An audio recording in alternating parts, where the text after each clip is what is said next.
Naalala ko tuloy yung time na second year ako, that was 2023, ayan. Ang meron akong isang ka-batch.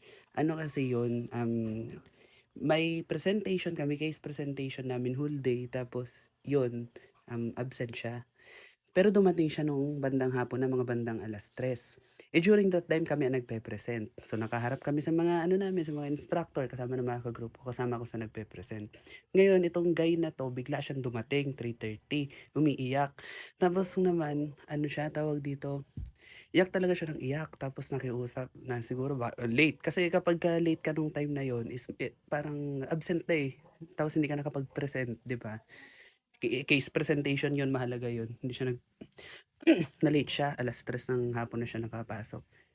Tapos maya-maya yung mga instructor seryosong tumingin hanggang sa yung isang lumabas tapos kinomfort yon.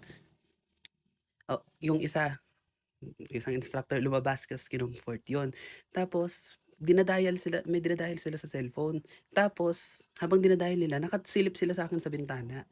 Sinisilip. Eh, ako naman nagpe-present, nakatayo ako. So, wala akong alam sa nangyayari. Tapos yung isang instructor na naiwan pa, si Ma'am, Bell, yun. Tawa ng tawa, nakagano'n siya sa lamesa.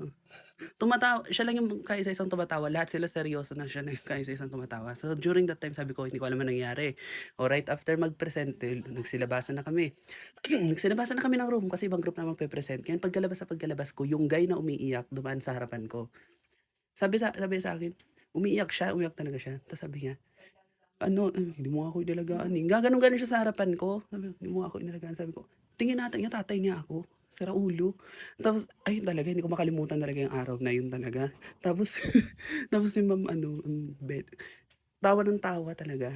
Parang ano yun, Tondo vibes, gano'n. Tondo vibes, tawa-tawa. Oo talaga. Ngayon tuloy napapaisip ako, sabi ko kung sino man siguro yung kamukha ko dati, kung sino man yung tao na yun, kung sikat man yun o hindi. Panigurado naman 'di ba, lahat naman ng tao tumatanda, nagkakaedad. Ngayon kung meron man siguro akong kahawig na tao nung teenager days niya, siguro naman medyo tumanda na yun ngayon kung sino man yun 'di ba? Eh, kasi teenager ako, eh.